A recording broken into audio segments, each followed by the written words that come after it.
Sonic Talk. Hello everybody, welcome to another episode of Sonic Talk. I was just looking for my notes, but I haven't actually got any. It's I think it's 566. The reason I haven't got any because we've just got back from NAMM and it's just a full sort of list of all the stuff that happened. I think what will probably be going on here is our panelists will be telling us about what they thought about it and various other comments, and I'll probably just give a sort of brain dump of anything I can remember. I mean, one thing to remember is obviously it wasn't me that filmed all of the stuff. We had a really good team there this year. I probably shot about 30 videos and edited about 10. So there's another like 100 that haven't been had anything to do with me. But anyway, this is Sonic Talk. It's a podcast to do with music technology, and as we know, last week or the week before was the biggest music technology show in the world, which is NAMM, Anaheim, California, and we're back from there. Got back last week. What day is it today? Monday. Yeah, last week about Wednesday. Still having a bit of jet lag issues, but I'm feeling fine. Recovered quickly. The team were great. That's Andy, Rob, Ed, of course, Mira, and Jim from Synth Memes. Big thanks to them. They were very, very cool. And also I want to say thank you to all our sponsors from the show, really, because it makes it possible, because it's a very expensive and kind of involved the whole thing. You will probably have noticed a couple of them: Luke Masters, Plugin Boutique, and Universal Audio on the video stuff, and lots of other people besides. So thanks to them. So we'll introduce our guests because we've got a few. We'll start with Mr. Robbie Bronneman, who's there in Bristol. Robbie, of course, music producer, composer. I don't know, what else are you doing at the moment, Robbie? Well, just actually like 2 months of intensive getting ready for touring with Howard.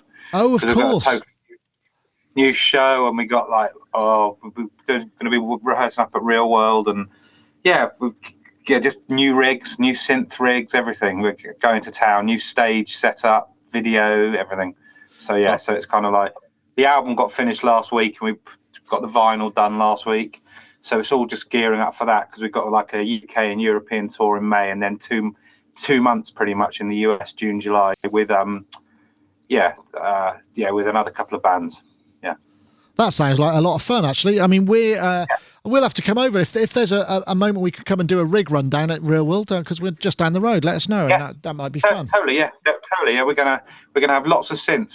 Howard and I are going to be doing some live synth jams in between tracks. We're going to go for a bit of fun. Yeah. That sounds like great fun. Well, thanks for joining us, Robbie. And we'll no doubt hear from you in a sec. I'm going to say hello also to we have a new. Well, actually, Houston, you've been on the show once before, I'm sure of it. This Houston Singletary bumped into NAMM and said, "Hey, you know what? I'd love to come on the show." And I thought, I had my bullet points when I got back from NAMM, and I've gone through the whole thing. And you were one of my first points of action. So, Houston, welcome, Houston. What is your official role? You work for Ableton, right? I work for Ableton. I work with the sound team. So I manage our presets and all our content. Right. A group of folks there. And I work for the Berlin team, but I'm actually based in the United States. So, I work with the sound team. So all the presets and Live 10 and all the content, I'm involved with that. So. Excellent. And exciting news today. We were talking before the show came, because I met with Ableton at NAMM and was given a kind of pre-release briefing saying, it's going to be sometime later in February. And they dropped the news of Ableton 10.1, which has got all new stuff. Sheer coincidence, I guess. But so 10.1 was dropped today. Tons of new features. Pretty exciting. It's all available on the website. So if you're a current user, just grab it. 10.1, you got user wavetable access now. You're able to import automation shapes automatically. One of the exciting features is really quick is the sidechain freeze per track. So a long-time request. So a bunch of other stuff. But it was kind of interesting how that worked out today once we decided I was going to hop on with you guys. So. Yeah, well, it gets a little bit of a plug, and I'm sure we'll be covering something a little bit later on that. So, sure. Excuse me if I didn't actually get the news item run today, because it's sort of, you told me just as I was prepping for the show. So that's just the way it goes. I just found out too. So, Hudson, what have you got there? Is that a System 8? I can see to your right, the green of the System 8. System 8, that's my baby. I love this piece. So I've always got it close, and then my main controller in front of me is a complete control Mark II 61, and then various other synths. But System 8, I've got a Juno 106 and a JX3P on the plug out, which I love. I think the System 8's a great instrument actually, and when I was checking the plug outs, to be honest, I just thought, well, it felt like it wasn't necessary because the System 8 actually sounds pretty good anyway. But you probably spent more time with it than I have, and would say contrary. A lot of presets. Yeah. I've had it pretty much since the beginning. But when you stick the Juno 106 plug out and the JX3 plug out, it all comes together. You realize really quickly just how, I've got a Juno 106 here and a 3P back on the wall back there, but it goes without saying. It's pretty unbelievable once you sort of jump into that field of listening. It's kind of an experience. I'm sure some of the other guys can agree. The interesting thing with the System 8 is once you're in there and once you're working with it, like I'm sure you discovered too, it just you can't really beat it. Really, it's an amazing piece. It blends well with so many different things. Yeah, I must admit, I did enjoy it. So. I know you like it, Robbie, as well, don't you? You've got a. Yeah, Howard and I have got them for the new live show. That's part of our new stuff. I'll bet. So, okay, how hard did you try to get custom LED color on your System 8 so it wasn't green? I don't know. I didn't actually, but you have given me that has given me some. You planted the seed now because you know me and all that stuff. I know, yeah. Contact well, it's got Igor immediately. Yeah, I can't imagine anybody's job having to replace all of those tiny little LEDs on surface mount technology would be one that they're all going to not answer your calls now, all your texts, Robbie. Anyway, we also have Mr. Gaz Williams, who's there in his studio in Bristol, bass player, music technologist. And hey, last time we spoke to you, you were getting your studio rejigged. How did it work out? Is it working? Oh, yeah. Well, everything was brilliant. It really, really good. And big thanks to Robbie here for the help. And I've inherited some of his old studio furniture, which was great. But everything up and running, and then my blooming Mac Pro croaked the other day. Oh, what is it? What's wrong with it? Power supply? I don't know. I think it's power. Yeah, we're just waiting. It's in the shop at the moment. I'm undergoing some diagnostics, but it is kind of giving me that little moment of I've had it for nearly 5 years, so maybe it's time. But Robbie just mentioned actually, and this is quite interesting for other people who've got the Mac Pro. OWC have got Mac Pro upgrades available, so you can upgrade if you've got a trash can Mac. You can take I've got the entry level one typically, but you can boost it up to much faster now for not a big chunk of change really. So that's. Are you thinking you might do that? Maybe depends on the. It's one of those things when it comes back. How broken is it? How much? How broken is it? Because actually, I have been looking at the Mac Mini, which came out just at the end of last year, and if you look at the Geekbench scores on that, it's like the second fastest Mac you can get now, the Mac Mini. If you get the more spec'd up Mac Mini, I think it's only beaten out really mostly by the iMac Pro, but it actually is faster than the fastest. Faster than yours, than your broken Mac one. Pro. Wow. Yeah. Oh, that's interesting. Actually, when I look at the spec of my one compared to the Mac Mini now, the Mac Mini is more than twice as fast. Wow, that's crazy. I've been in it, yeah. So, and it's a really lovely form factor, the new Mac Mini, because it's got 4 USB-C plus 2 USB 3 ports on there, so 6 ports plus HDMI and a bunch of other things. So it's actually we've got now like it's a really decent choice for audio professionals. If you want a Core Tube Duo, we've got a pile of them here that we don't use anymore.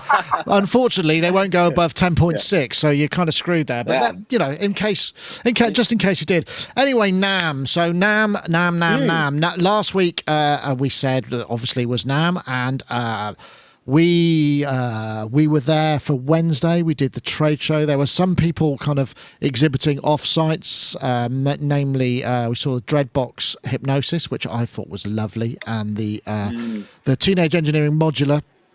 They were two that I could remember, and the weather was nice, and it was very big. It felt rammed full. I mean, I don't know, Houston, you were there, weren't you? Because we were beforehand. We were looking. I don't know about you, but I was looking and thinking, there's not actually that much synthy stuff there this year. Maybe it's going to be a bit quiet, and the heart of it will have gone. But it didn't really feel like that to me. It felt more business-like, but there was so many people there. How was it for you? I'd heard that they were going to open it up a little more, like a day earlier than usual on the public access to. So I think that contributed to just kind of the overall feel of actual capacity. But interesting thing, you were talking about sense and just the overall vibe from the different vendors and the different people showing gear. I thought the energy was great this year, actually, for the first time in a couple of years of hitting the ground running there. That just everybody in the booth seemed positive, and there was plenty of gear to show. And I think with that expansion over to the North Hall, that's really fantastic name for a whole new facility, ACC2 North. I mean, honestly, come on, in a showbiz town. It's so massive, and so this was the second year. So I think now that the last year we got that out, they got that out of the way, and everybody's like, oh wait, there's tons of folks over in the North Hall now out of this hall, like Slate Audio and Blue Mics and East West and all that kind of stuff. So you had kind of the best of both worlds. But I was thinking about it flying home, recapping sort of my quick 2 days on the ground. I kind of enjoyed the show, and I think it was mainly attributed to just the energy of the actual folks in a lot of the booths. They seemed really happy with what they were showing, from pedals to some of the new synths to all kinds of stuff. I try to hit as much as I can outside of the meetings that I have. I have a lot of sound design. Yeah, I'm sure. And partner meetings and things for Ableton, but then I try to take a half day or so and really, good luck with that, doing all of that in a half day. I mean, it's insane, isn't it? And then I see you. It's always that quick little real hug in the aisle, and we're out of there. But yeah, I felt the energy was really good. I have to say it was I agree. So in terms of products, was there anything that really stood out for you? I mean, obviously we all have our own levels of interest and whatnot. Was there anything that made you kind of think, hey, this is pretty cool? There were a couple of surprises. Tai Yamada, who does Wave Razor. Oh, the mock. The software Wave Razor. It's the plug-in. Amazing synth. He introduced kind of quietly his modular rack piece now, his hardware for Wave Razor. It's really nice. And he was over there in the North Hall. So I thought that was really cool because that company, Wave Razor, makes really good stuff. I've got that here. In fact, if I... Yeah. So I could just show a little bit of a picture of it. There it is. Yep. So now they've got the hardware version in a rack for modular. And then a couple of aisles down, McDSP was there. They've been part of I didn't NAMM get a chance to see that. They've made a hardware... They showed this crazy thing called the APB. It's like it's a 16-channel summing box with all these different modules, and it's beautiful. So they've come out of the VST sort of paradigm and laid it out, and it was great. And they also showed some other stuff that they had too. That the 6060's been expanded, so that was really impressive. It was nice. They had some great demos there too. So. That was did mean to go back to McDSP. I should point out what it looks like is a kind of a DSP box that you plug in via Thunderbolt and you go, there. But actually, it's not. It's actually an analog processor that is configurable via software to be, I think EQ compression on each channel or whatever, and then summed via. And it's a really bonkers idea. It's quite cool. Pretty incredible. And they had some really good folks there. I think Tony Maserati was there. I believe it was him. And once they that explanation was made, you sort of got it. It was like, oh, this is more than just a summing box. They're actually taking all their technology and now putting it in this hardware form. So that was pretty like between McDSP and UA, it was sort of like I was good. Between those, the new Apollo X was another incredible thing. So obviously I'm a synth guy. But it's like equally as important as seeing some of the new hardware. Some of these amp modeling boxes, the Synergy guys was amazing. Really amazing. It's this multi-core hardware amp modeling scenario that you can. I'm feeling really inadequate because I don't. Those are the things you've mentioned are things that we didn't cover. Isn't that typical? It all kind of ties into our world, that synth world, because it's we use that kind of stuff. So, and there was the usual things on the Omnisphere, of course. Yeah, we love those guys, and I spent a few minutes over there with James and Eric and them, and got a really good view on the from the D50 edition to the 2.6. So that's bonkers, isn't it? So basically, they made hardware control for Juno 106 with his SysX only. That is super niche, super sexy. Yeah, you can actually bring the actual patch information back in, and you can just patch 11, patch 12. There it is. So it's great. Yeah. But the really cool thing, I think, for users out there with Omnisphere, you obviously don't need that hardware. You get these amazing presets as well. So that's what I'm most excited about. It's still in the beta stage for a little bit longer, but I think folks are going to really. Man, it sounds good. It always sounds great. Gaz, because we did that thing, didn't we? We did the and it was just like, God, this sounds great. I mean, and it really sounds beefy. It sounds like you've got an extra sub in the room, don't you? It really does. So I'll go to Robbie next, actually, if that's all right, because I'm sure you probably working. I'm sure you weren't glued. I mean, 100 videos. I haven't counted up how many hours it is. Yeah. What were the things that kind of floated your boat that came out either NAMM or just before? Well, I desperately want that Dreadbox, the effects processor you mentioned. Oh yeah, that's the Hypnosis. Yeah, the Hypnosis. I know it was mentioned before, but I saw your noodlings on it at the show. That was, but I really that seems great. Also, the new, obviously, the Arturia Micro Freak. Yeah, that looks quite good. That looks. I like the idea of that. I like synths like that kind of have an element of unpredictability about what you're going to get out of them, and they don't just follow the usual form. I like the fact that, particularly that thing with the kind of sequencer where you can have every note, every step doing a different wave and all that kind of stuff. So yeah, that kind of interests me. I mean, it seems a ridiculous price point as well. $299, I think, isn't it? US dollars. Yeah, a lot of fun and exploration for very little money. I was very interested by the Korg little modular, the little kind of Volca one. Oh yeah. Again, because I think that's kind of a lot of fun and exploration for a lot of money for people who aren't really into that world. So yeah, I mean, there was a few things. I was hoping there'd be some sort of really amazing sort of high-end synth, as all synth people wish for, but it didn't. Well, and to my embarrassment, there was the Black Corporation. It's the Xerxes, which is a recreation of the Elka Synthex, which I bumped into BT shooting another video, and he was saying he's got a Synthex and has had one and he said it sounds absolutely amazing. But for some reason, Black Corporation, every show we go to, you go up and you kind of go, oh, let's do something, and they just kind of go, oh, there isn't really anybody here to demonstrate. They're not set up for kind of news at a show, and it's the same every time. At Super Booth, I had to kind of really cajole them into playing some stuff, and he really wasn't prepared for it. So we didn't get that, which is a shame. It's funny enough. BT's just done. We just finished Howard's album. He's produced 3 of the tracks, and I've done the other 7. So cool. We've been working closely with him on that. Yeah. He's nice. Busy. He's a busy boy. He certainly is. Full of energy. He photobombed one of my videos. He's got a million projects on the go. I don't know how he does it. No, he was showing me pictures. He's moved to the East Coast, and he's got a ranch with a studio in it, and he's got like one of those I can't remember the security cameras, and he said when he's away from home he has to go just look back at his control room, not because he's worried about anybody being in there, it's just because he misses it so much because it looks absolutely amazing. And he was showing me all these pictures.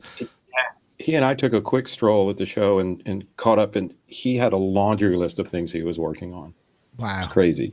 That guy is, it's amazing. So it doesn't surprise me, like with the Howard tracks. And maybe Howard contributed to his album too, that collaboration or something. Yeah, and then they're going to be, his band are going to be supporting us on tour. Right. Right. Okay. So yeah, close ties. Cool. Okay. But coming on tour. It's really great. Awesome. Okay, Gaz. How about you? Was there sort of anything specifically that really floated your boat from the show? Well, yeah, quite a lot really. Okay, let's do this. Akai Force, really, really cool. Very cool. Something we've been kind of waiting for. Everyone's been waiting for years, haven't they? That, some sort of Ableton Live session view in hardware, like standalone, which is... Yeah, it did look very impressive. I mean, they won Best of Show very, for very us. cool. Yeah, and well-deserved. Really trying to push the boat out.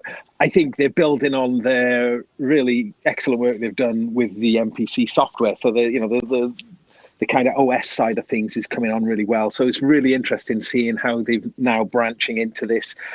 We have talked about it on in an earlier show, briefly touched onto it. So that's great to see that. Let's think.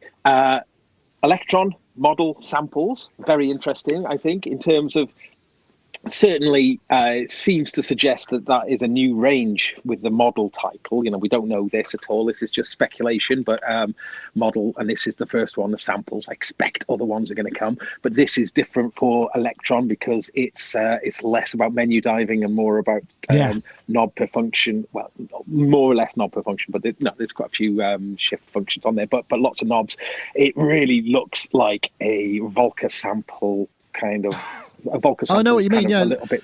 I think it'll be fun. Same principle. Yeah. No, you can't sample into it. You got to bring samples in sort of via a computer or whatever. Velocity sensitive pads on there, which is different from a Digitact.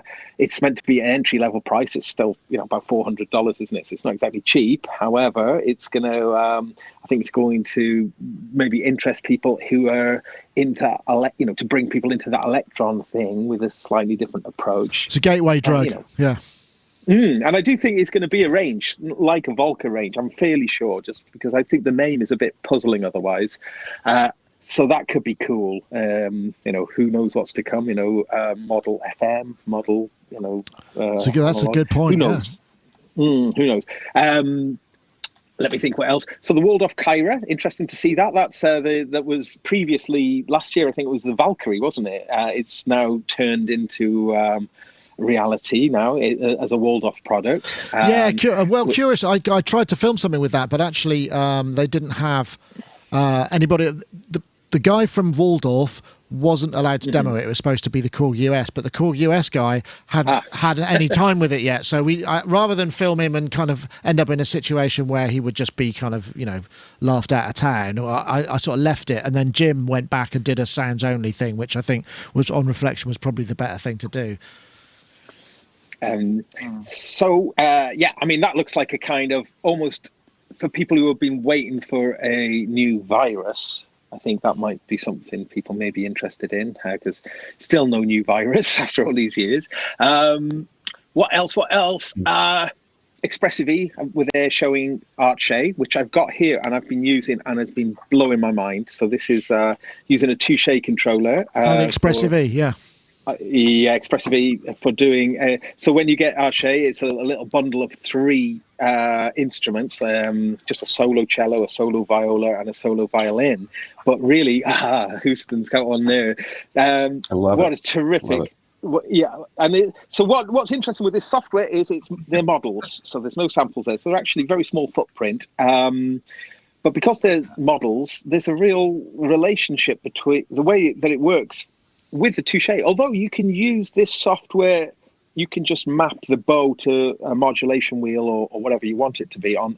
So if you don't have a Touché, but however, with the Touché has got this phenomenal, I'm sure everyone's aware that I'm a huge fan of it, but the physical action of bowing on the Touché coupled with the way it works with the models there are really, really interesting. Also, it's made me interested. The Touché now, the accessories are available. So when you open up a Touché and have a look inside, there's a little cylinder, and that little cylinder you can slide it out, and you can buy different cylinders now. Oh, different weights. And so there's like one this is like the middle one. And then there's like one that's just softer, and then there's one that's harder.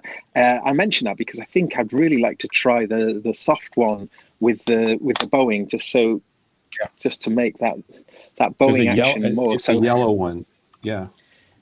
Oh, you're right, yellow. It reminds me of the time when you used to change the spacers in your skate trucks, and you had different colour rubbers in your skate trucks. For the different, you had red ones, blue ones, yellow ones for Oh, your liais is really light compared to mine. Wood. The wood on yours is like, but they're also brown, black. They're doing new skins as well for them. and with some different woods. And I think some of them might have like this has got a little bit of friction. Look, there's a light one. I think there's ones which have got a softer, smoother. That's kind of new. That does look a little bit like a biscuit there. Mine's black. Do you like that? Actually. Well, here's a black. Well, look, Cheese. excellent. What's yours, Nick? You're left out here. I've got one somewhere. I don't know where it is. I think it might have been appropriated and taken home by someone. I don't know where it is. But just so you know, can I just finish my quick? Yeah. Go, guys. Oh yeah, sure. No, I'll go, Houston. Sorry, go on. No, go, Gaz. It's the transatlantic delay. Yeah. Well, Behringer had a quite an interest. I mean, they weren't at NAMM though, were they? But they were launching things at an event, I think, at the same time as NAMM in LA.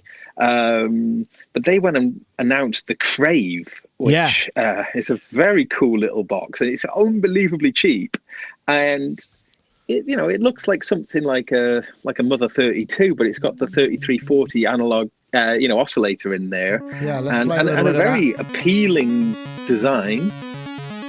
Yeah, there it is. I'll play a bit of that. That came out. They announced that on the Sunday, bizarrely, which was a really weird. But not only that, they had their event, and Jim Hayward, the guy from Synth Memes, great guy, who very kindly went up to Behringer and shot a video with the MS 101 and the VC340 and the what was the other thing? I can't even bloody remember now. The vocoder. The VC340 MS and the Odyssey. And Odyssey, of course, yeah. and as I suspected, they turned in. They're in our top 10 videos from NAMM in terms of views. But that's very interesting. I mean, again, that was a sort of the NAMM that's not NAMM. I mean, they kind of didn't need to, but that's one of the problems with this concept of you're in LA. I mean, to take a round trip to where they are would have been most of a day, and we just can't, it's not viable for us. But fortunately, we were able to have somebody go up there because Anaheim is a long way away from that. But that's quite interesting. They're starting to show their things now. But you're right there, Gaz. Yeah, the Crave just sort of suddenly appeared. Nobody expected that at all. And also the Moog Siren or Siren, what is it? The analog, Analog Joy or whatever it says, which is ostensibly just a slightly modified. I've got my Andy brought the touche, which is quite dark. So it looks like a rosewood / ebony kind of vibe to it. There we go. So the new Moog is. It's like a. Okay, if I'd like, can I step in here? Because Moog, this is bizarre. Moog had a synth house somewhere in LA. Again, miles away, impossible for any of us to get to. But I discovered that they were actually exhibiting, or they had a room at NAMM, and I wrote to them and said, "Oh, can we come and see it?" And they went, "Yeah, okay." And I couldn't make it. Ed went along, and they wouldn't let him film anything. It was just like, but the thing is, now it is a Minotaur. It's basically exactly the same as a Minotaur with a slightly extended range and a changed case. And I don't know what's going on there. That seems like a very weird move to me. It seems quite cynical. It looks like a way to basically make some money quite quickly. That's what it looks like to me. But it was a limited run. Sorry. It was a limited run. No, it's good. Yeah, it's a limit. There's 2,500 and that's it. So I think but all of that. Yeah, a lot of their stuff is limited runs, though, isn't it? I mean, that's the way they kind of tend to do it. But it seems like a really weird move to me. I think, though, the update that came out to the Minotaur recently, what was it, last year, perhaps, that really, really kind of made enormous amount of extra functionality to it. I think it's kind of a way to possibly, exploit that a little bit, just to kind of give it another lease of life. Because, I mean, you have to use the glide button doubles as a shift control, but I think virtually every single knob on there then has a secondary function. It does seem like a slight missed opportunity with doing with new graphics on there, that they didn't actually put the shortcuts on the because to remember what all of those shortcuts are is going to take a bit of doing. So by having this refresh of it, and obviously it's got the extended oscillator functionality, that's the only major difference. Just to seem a shame that they haven't. I don't get it. I don't get it at all. It just seems like what are they doing there? They had the Moog 1 there. I went by the pop-up it was up near Chinatown. I went by and saw Trent and the guys, and I got my first real run through of the Moog 1 from Trent. Okay, what did you think? Just blown away. I was blown away at just the first oscillator and the activity and the things that you can do just in that waveform, just for the first one. And then you move into some of the other, Robbie and Gaz might have more experience with the Moog 1, but I was just, it's not that I was even sold. I already was from the get-go, but it was the first time for me to actually be hands-on. And it was just the architecture alone. And then you start realizing that it's 3 times 4 times this times, it's just unreal. So it was nice to have that there. And they had this enormous wall with DFAMs and Mother 32s, and they had guys like Basic and some other LA artists come by and do these performances. And it's a nice little pop-up. That sounds good. I didn't good. get a chance to play the Siren a little bit, but they had those all set up. So I can't really, I mean, I was involved a lot with the Minotaur and all those original presets and whatnot, and the software editor and whatnot. But I haven't had any time with the piece Gaz was talking about yet. So yeah, I don't know. I mean, I think it just seemed a bit kind of crazy to me. I don't know, Robbie, are you hankering after the Moog 1? I don't think we've got any in Europe yet, have we? No, I think Howard put an order in for one. No, I don't know if I am, to be honest with you, because I've got a very bijou setup in terms of synths here. I've got my modular and I've got my OB6 desktop and the GR1 granular and the OP1 and then my Moog Voyager rack mount. Because it's all small form factor stuff. Just because I just don't have a lot of space. The only thing I'm hankering after, which I think I will add this year, is I do want the Waldorf Quantum. So I think I will add that. Does look nice. I haven't had a chance to play with it. Yeah, I mean, I would like that. That kind of floats my boat, because I just like to have a few really good things as opposed to lots and lots of sort of bits and bobs. So yeah, I'm the bits and bobs man. He's the bits and bobs. He's the man. bits and bobs man. Bits and bobs, bits and bobs. Really yeah. So yeah, I'll invest my time this year, I think, into probably delving into get that if I get it. Right. Okay, I think what we'll do now is we'll just have a little message from iZotope, because obviously we got the competition for iZotope RX7, and we did get a chance to meet up with iZotope. In fact, I've got an interview. I did a Meet the Makers interview with Marc the which was really good fun. I'm looking forward to editing that and putting that out sometime in the near future. So, RX continues to be the industry standard and leader in audio repair for music and post-production. And with RX7, we've introduced groundbreaking new ways to quickly and easily fix and manipulate audio. Take the game-changing Repair Assistant, an intelligent helper that can detect noise, clipping, clicks, hum, and more. Also new in RX7 is Music Rebalance, a powerful source separation tool. Drums too loud? Vocals not loud enough? Let's fix that. You can also create instrumental versions of songs by removing the vocal elements. You can now alter the pitch without affecting the timing of your audio, and conversely, alter the time without affecting the pitch with the new variable time and variable pitch modules. Using the new dialogue contour, you can improve the performance of a line or even create a new performance by altering the pitch contour of the dialogue, therefore adjusting the intonation of the speaker, and introducing Dialogue Dereverb, a module powered by machine learning to reduce the presence of reverberations around dialogue. RX7, a new frontier in audio repair. and of course, you can download a fully functioning copy of iZotope RX if you go to iZotope.com and search out. It used to be iZotope.com/RX7, and then it was several weeks before I realised that just through a 404. So I'm not saying that anymore because the actual URL is quite hard to read out. But we do have a winner from last week, or the last show, and that is this person here. This is Adam Embray. I'm going to throw this tweet up here. Adam Embray, who's actually based in Kansas in the US.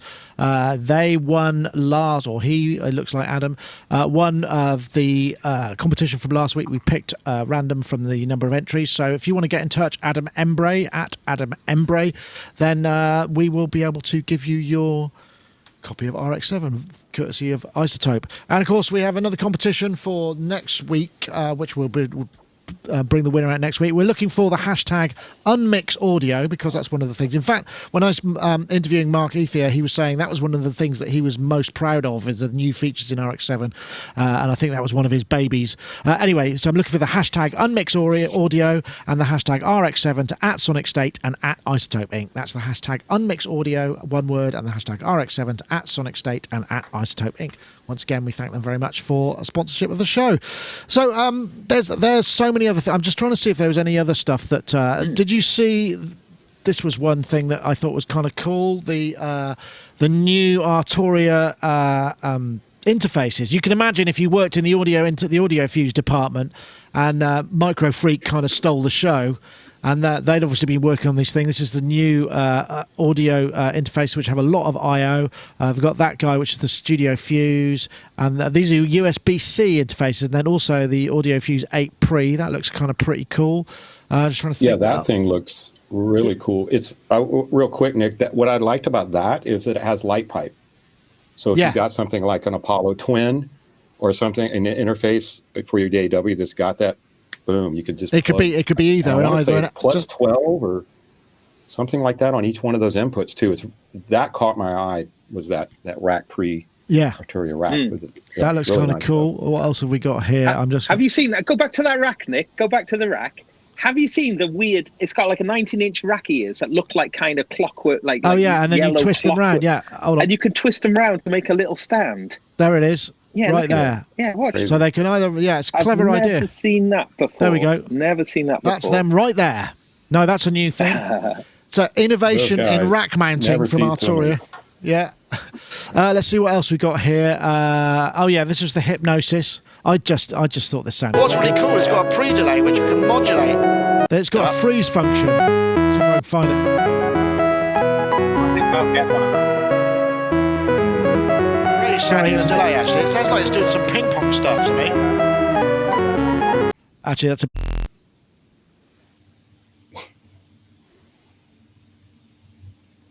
Oh, lost sound. Nick, can't hear you. Can't hear you. Hey, hold on a second. Am I back? Back. I do beg your pardon. So that's probably going to. Yes, the Hypnosis. Looking forward to that. Does anyone know how much that is? I'm not sure if I know what it's going to be. It's going to be like 500. 500 euros, $500 bucks. Euros, yeah. And you know what's nice about that is like it's all, everything's very, very straightforward on it, isn't it? Yeah, you know, totally. But there's no menus or anything. It's just lovely. Yeah, everyone wants one of them.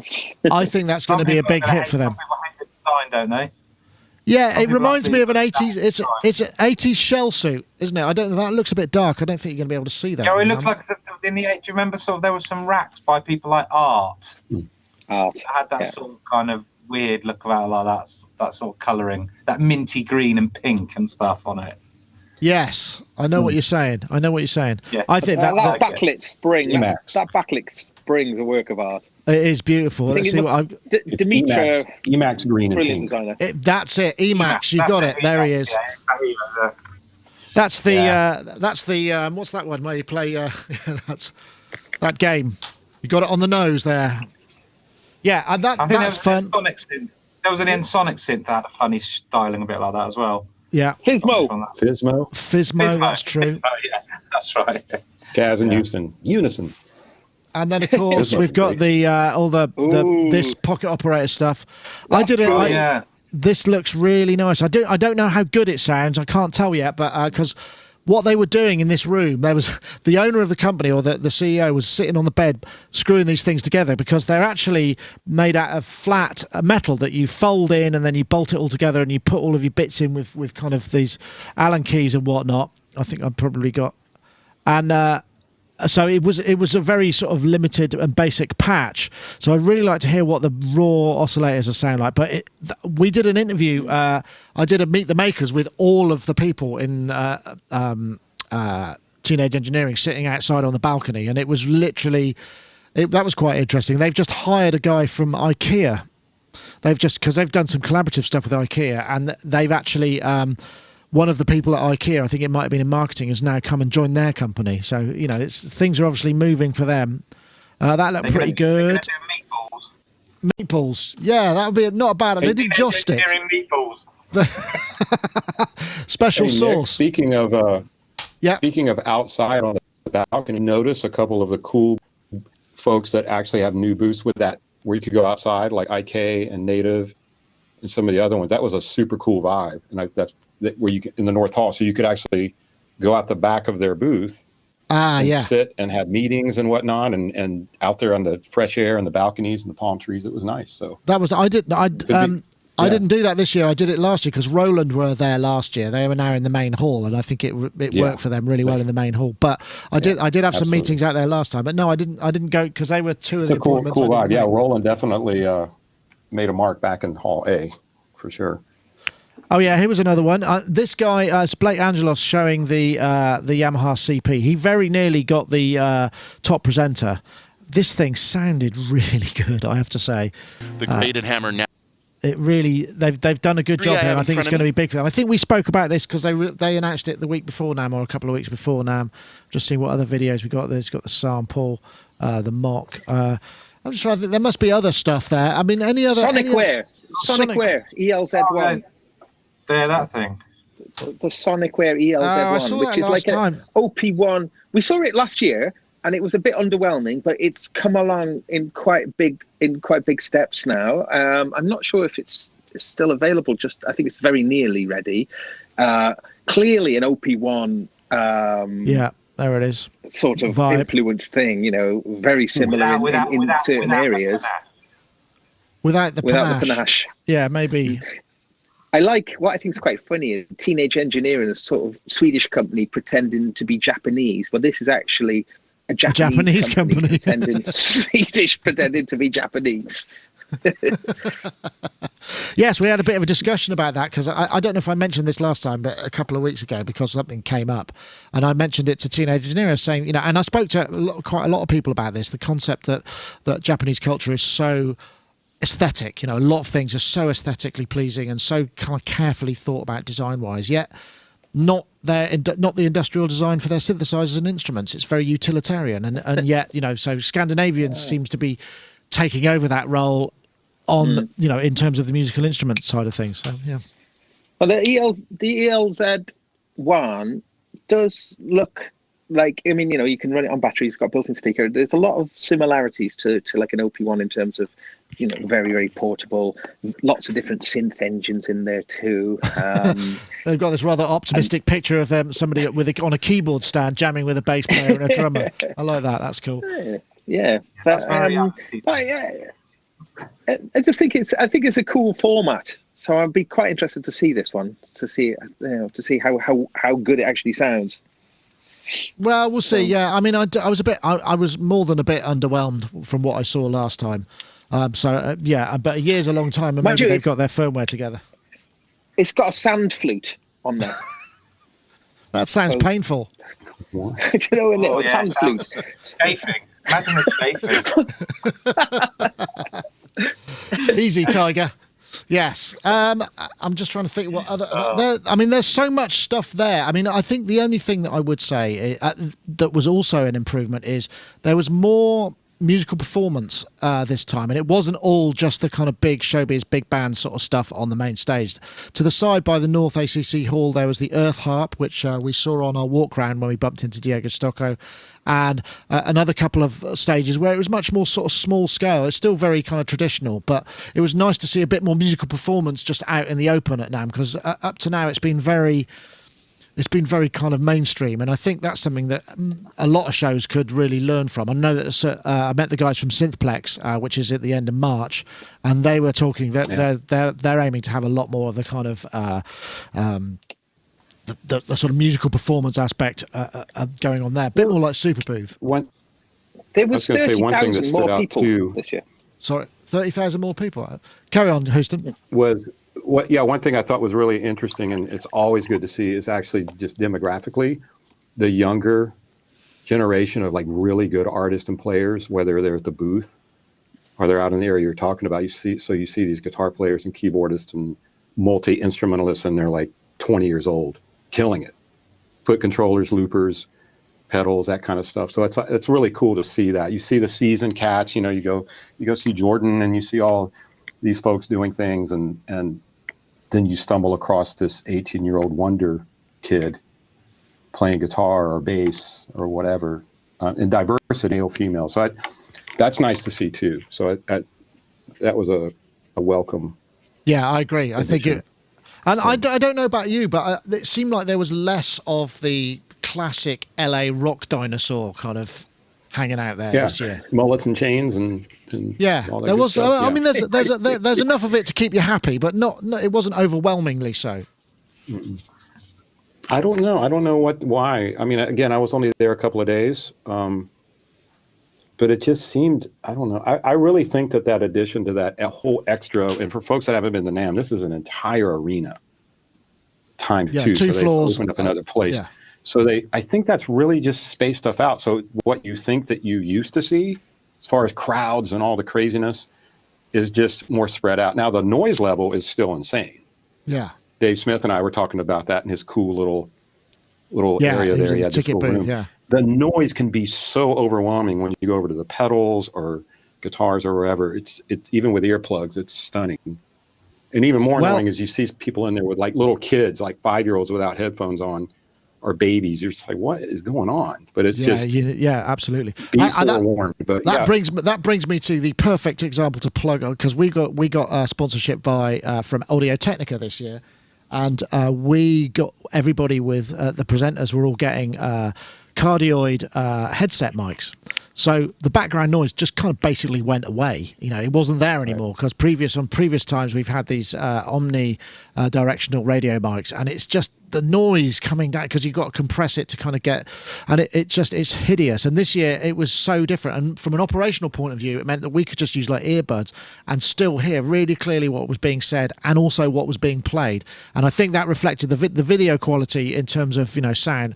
I think for us was a factor, increased massively, and I just want to say thanks to them for that. These because it's very hard to find a cardioid radio mic. They just don't make that many of them, particularly condensers. So that was brilliant. Very hard to carry because they're little bits of wire with things, and you keep catching them on stuff. So I think I lost the this thing. Instantly. So I don't know how you do it. But it was fun. Robbie, you used to do NAMM, didn't you? Because I remember when I first met you, you were doing TC Electronic, or was it Novation? Yeah, I did TC, and then I did Sonox once as well. I went there last year. Went there with Gaz, in fact. Well, I didn't get to meet you, did I? Because you came and not. Yeah, we just didn't. Did we? I think didn't we bump into each other? Oh, when Gaz was the thing. Who knows? Gaz was hitting it off with Cuckoo. Gaz was having a little love-in with Cuckoo at the time. Okay. Maybe. And then we were out in the foyer. I'm sure I did anyway. But anyway, yeah. I did do it in the past, yeah. I mean, yeah, it's a lot of fun. I mean, it does seem like a different show, because when I was doing it, it was kind of like the tail end of when literally every announcement for equipment was at NAMM or Frank or Mess or whatever. But, and after that, gradually more and more stuff was kind of, people tried to steal the thunder of those shows, didn't they, and get it out before or after or at weird times to kind of not be lost in the shuffle. So I think they are still very relevant, I think, like you say, but it's kind of a little bit different, as to than what it was. But yeah, I do enjoy going. I did enjoy going back last year just for a day to sort of mooch around. Yeah, I mean, that's the thing. I mean, as what you were saying, Houston, about the size of it, the problem for us is now, if you imagine this is the overall site, and you got the hall, ACC hall is over here, the press room is over here, kind of in the bottom corner. So every time you have a meeting over there, you got to go all the way there and back. I mean, it's like half a mile. It's a mile round trip each time. Whereas we used to have like a press centre sort of more or less in the middle. But I don't know where it could be now. But it would make so much difference if if it was a bit more central. Well, meetings can get a little frustrating too. You got your meeting with someone, and you're trying to find that booth, but they're a little hidden. And you're looking at those silly little floor, numbers. That gets a little crazy. But there is that app, which is nice. if you want to nerd out a little bit, but it does help. They got the little app so you can just pop on and it shows you the number, and then you're like, oh, good. I'm not going to be 15 minutes late to my meeting. I'm going to be 5 minutes late to my meeting. Yeah. Well, I didn't have too many diary malfunctions this year, but I mean, we took it fairly easy. But I mean, overall, like I say at the top of the show, I wasn't sure about the buoyancy, how it would feel in terms of, because it felt like a lot of stuff wasn't there because people just don't really go. But then we also had Native Instruments for the first time. Haven't been exhibiting for ages, but they were doing a kind of appointments only type thing, so it wasn't quite on the floor. And Roland moving back into the main hall, it did feel like there was quite a lot of vibrancy, even if the synths weren't quite at the level they were not last year but the year before, when before Super Booth kicked off, and they had the Super Booth there and this huge amount of synthesizers around it. They created this kind of like synth village, and it felt like the real heart. It's interesting what happens with when companies like Dave Smith, Sequential now, and Moog, and some of those others sort of depart, not necessarily from the show, but just into other areas. They're up in LA for Moog's part. So to be quite honest, I think the Micro Freak and then Korg's whole array of synths were just about, it was kind of it as far as just a grouping of major synths that, and even the Micro Freak, it almost is such a new form factor. You sort of look at it like completely different. I don't know how the other guys feel about that, but it just seems, it's just a different way of looking at a synth. The way, I mean, of course it's got the different sort of membronic keyboard, but the way it's angled up and then the knobs and, so, but yeah, it was outside of Korg, you were sort of hard pressed to stumble on a synth that you wanted to take that back. You went over to Omnisphere, and Eric, how many synths did he have over there? Yeah, I had a lot. Andromeda, D50, Juno 106, OB6. There was, and then even more amazing was the fact that they had laptops on every one. Yeah, that's a big investment. Like 22 or 24. Yeah, there were. You could just go to each one, and it was really impressive. That was funny actually, because when I went over to shoot the thing with Eric, they said, oh yeah, no, come over, Eric wants to be there, wants to do the video. And so I went there, and it's towards the end of the day, and they closed the booth. And so I'm there with my little camera and my sort of Heath Robinson setup, and they completely closed the booth. They had someone recording a Pro Tools session of Eric's voice. I had to record the video, and I was just there filming it, just thinking, oh God, please, I don't want any errors on this SD card. The pressure was on. It came out great in the end, and it was actually quite easy to sync in the end. But there was a lot of pressure, because they literally just closed one side of their booth, and just it was me and Eric doing the video, and that was that. And it was kind of like, wow. So that was very good of them, and we got some good stuff. But it's a smaller booth this year. They didn't have performances, so they were focusing much more on the get your hands on it and try it out, and it really does make a lot of sense. They took that classic area that they've been in forever, and kind of stripped the walls down. They moved over behind Arturia right in front of UA. It was actually a really interesting setup, and so it was just a whole new experience for what you would be used to. But I liked it. You didn't quite they didn't have the performances, so I kind of missed that. Last year they had Anomaly and Rob Ajura and those kind of guys, and so I kind of, so you sort of want that when you go to Spectrasonics, those killer performances. Yeah, I know what you mean. Yeah, but that's very true. Yeah, it was kind of more of a controller board show in comparison to synths, which is really strange, because even Roland they were showing more of the cloud and more of their percussion and tactile stuff than synths as well. I'll tell you what I did. Yeah, that's like right. A System 16 I know what you're or saying. Something. Yeah, it would have been nice. Well, maybe next time. They do September, don't they? So they tend to announce in September. One thing I will say, I did a video of the Roland Cloud, and they had behind there the workstation with, I don't know, it must have been like a 65-inch 4K monitor, and that was just amazing, and I'm really tempted to kind of go that big, apart from the fact that I need to split all the signals in this room, so it's all 1080, because I've got a copy of that monitor over here, and I'd have to have a much more chunky video card. I know Robbie, have you got a widescreen, one of those Samsung? No, I had two of those LG 34-inch widescreens on a VESA pole here, but I've just literally changed it to the 43-inch LG 4K monitor. So the full 4K resolution, it's not full 4K, yeah. It's amazing. It's a fantastic monitor. Literally got it this week. yeah, so I can scale it up and down for my tired eyes if I need to. But yeah, it's brilliant. It's the monitor version. It's not a TV. It's it's their dedicated monitor version of it.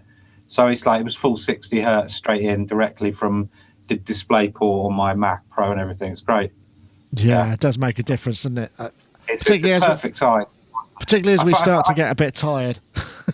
Yeah, what I did find was weird because I fitted it in my normal workspace, and I had all my like computer keyboards and all that on the desk, and I was sitting in here and one day with Howard like last week, and he's going, Robbie, you better have a break. You're going cross-eyed, because I was so close to it, and because it's so wide, the peripheral vision of like seeing it, I was like, I need to be further back. So I've had like a sliding shelf built and put all that stuff on that, so I can sit further back. And then I've just got a Control 61 Mark II, the Native Instruments on the desk now. So it actually works out better for me as a space, because I can if I can take the monitor in, as it were, because you need at least an arm's length and a bit more away from it. Otherwise, it's just. And you can stack things on the Control 61, which is great. I love that. Yeah, nice end bits. Yeah, that's good. It's all good. Yeah, I mean that's one thing that I was expecting to see a bit more of that kind of workflow enhancement stuff. I mean, that's the thing that or workspace enhancement. I didn't see so much of that. I thought the Effigy Labs pedal control, which was that funky looking foot pedal, we did. We gave them a Best Controller award, because there actually, surprisingly, was very little in terms of new control. I guess Native Instruments introduced stuff, but it was just more budget of what they've already got. It wasn't particularly innovative in terms of things. It's just hitting price points for them. What I've been hoping for was, I said to Gaz, I've been holding out because I didn't want to. I couldn't think how I could rearrange this, because I desperately wanted a complete, control surface in front of me, because I use a massive amount of Native Instrument stuff and colossal amount of complete contact libraries for my scoring.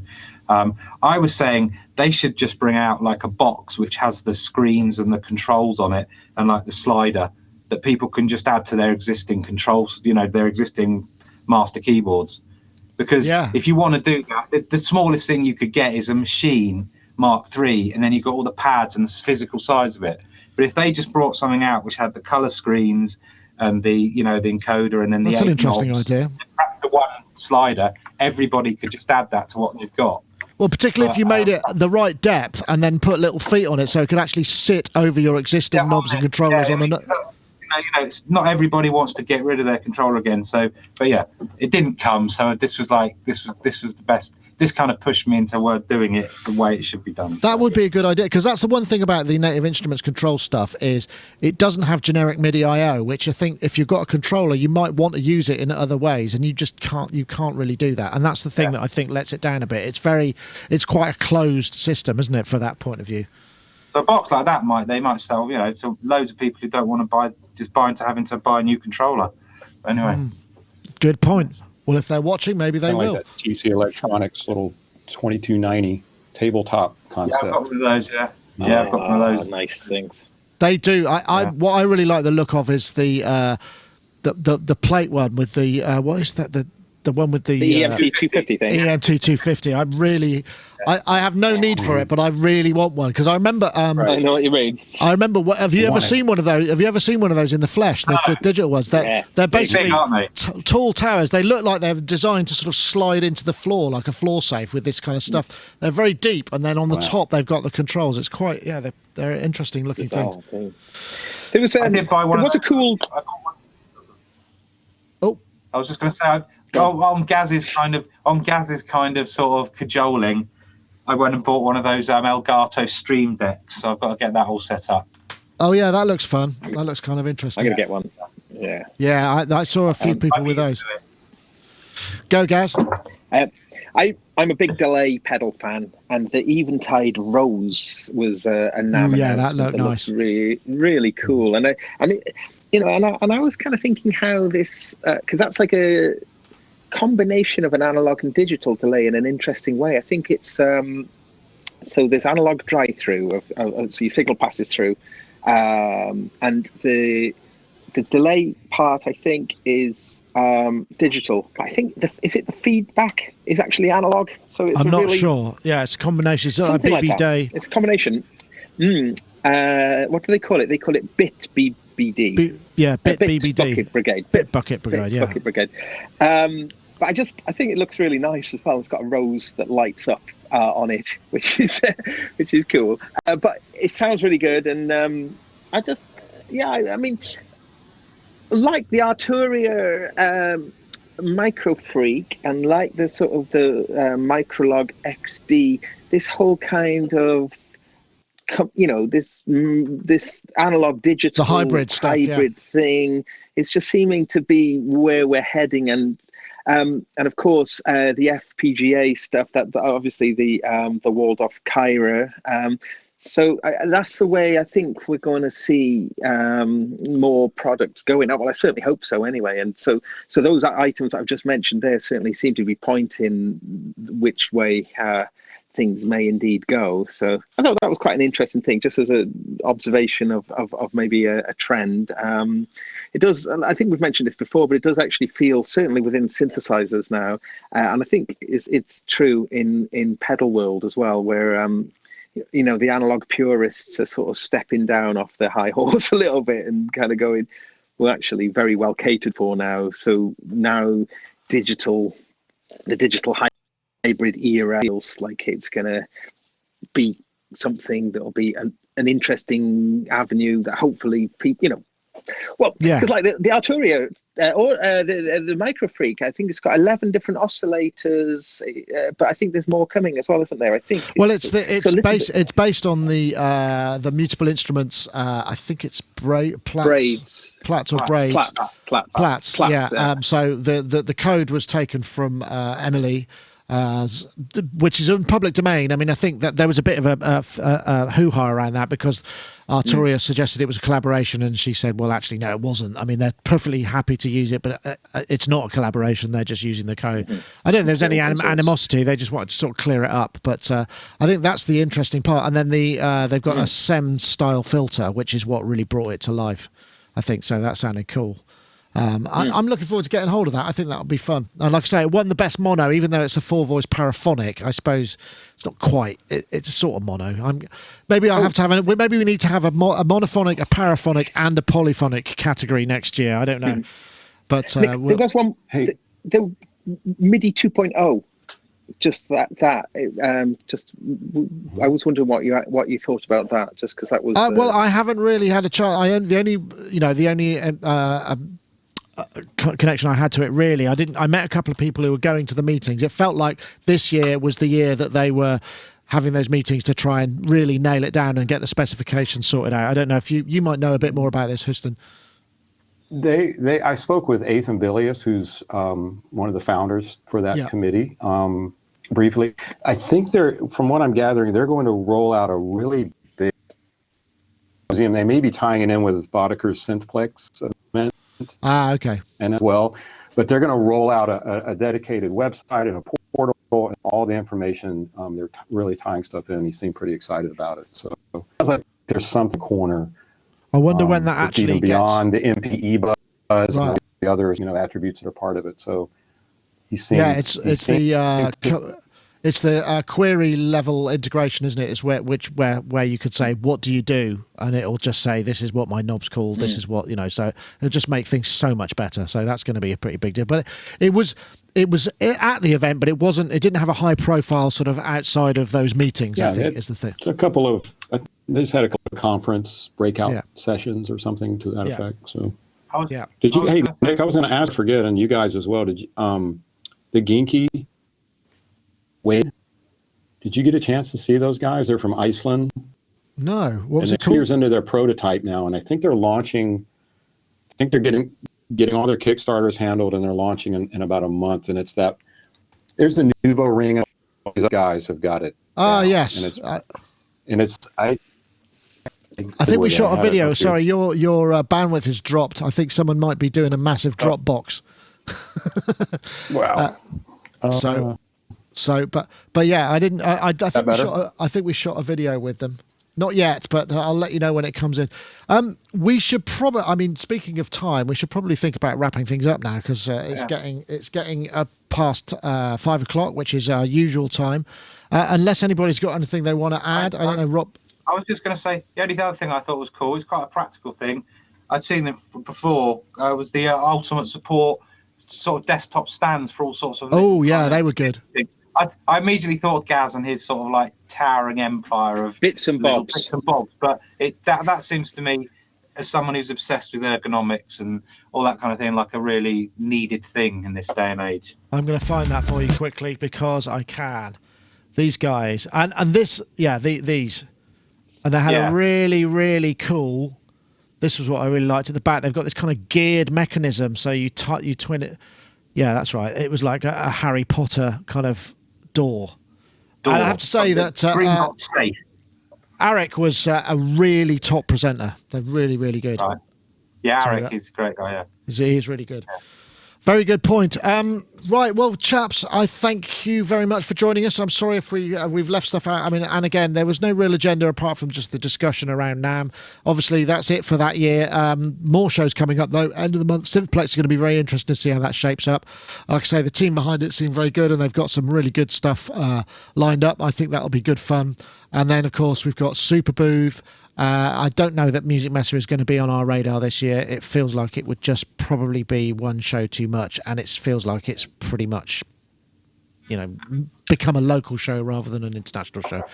So, well, guys, thank you so much for joining us. Robbie, thank you for joining us from Bristol. I'm sure you've got projects that you've got to get back onto, and do get in touch. It'd be great to maybe do a rig tour with you. We'll definitely, we will definitely do that. Brilliant. That sounds fantastic. Well, thank you very much for joining us.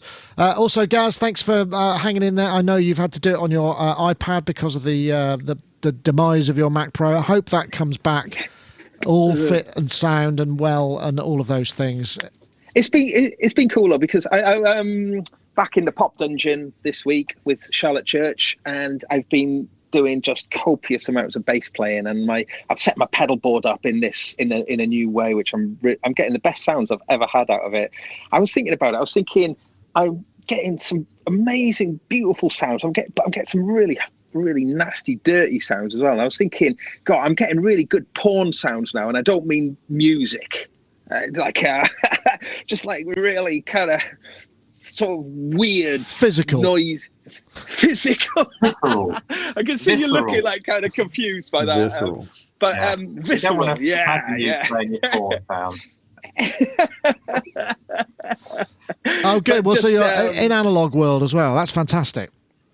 Yeah. So, using the Eventide H9 a lot more in this current rig. There's something really clever with that. Is if you're using it on a pedal board, you can set it up so because it's like a stereo. You can use the in and it's like a. I was going to say the in and out, but I think dual path. Shouldn't use that. Right. But yeah, so you can. So I've got it at the beginning of my chain, coming in left and out, and then all the way through all the effects, and then back in at the end. And then on a per patch basis, you can decide if the effect is at the front of the chain or at the end of the chain. Interesting. By using the left in and out. I got to look into that. And then it's brilliant. I mean, so from because obviously I'm just using it as a mono in this pedal board. Using it as a just a very quick thing about that is I think it was just at the tail end of last year a new algorithm for the H9 came out called Hot Saws, and it's like it's a very, very cool synth.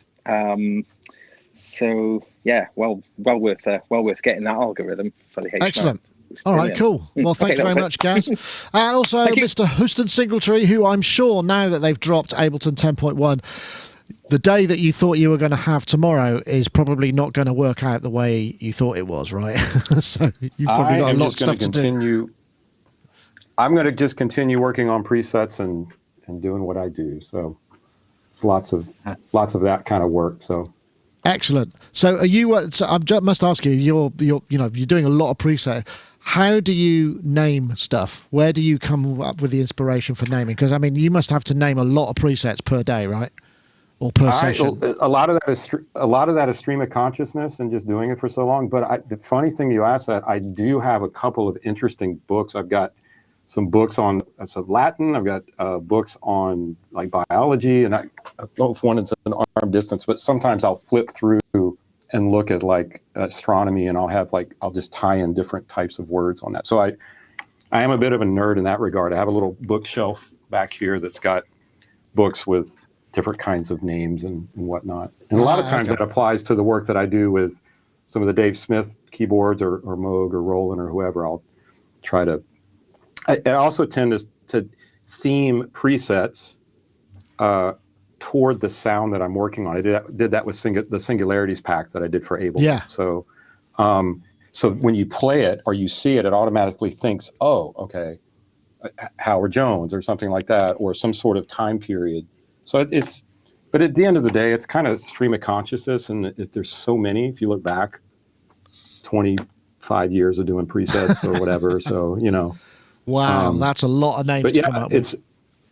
I find these crazy books sometimes with just like interesting, right, types phrases and numerical type. Yeah, just phrases and interesting stuff, scientific things, and interesting. But usually it's just, whatever it throws out. Silly name or whatever. So yeah, it's different in Ableton because we've got categories to deal with and I packs suppose so. and things like that. So yeah.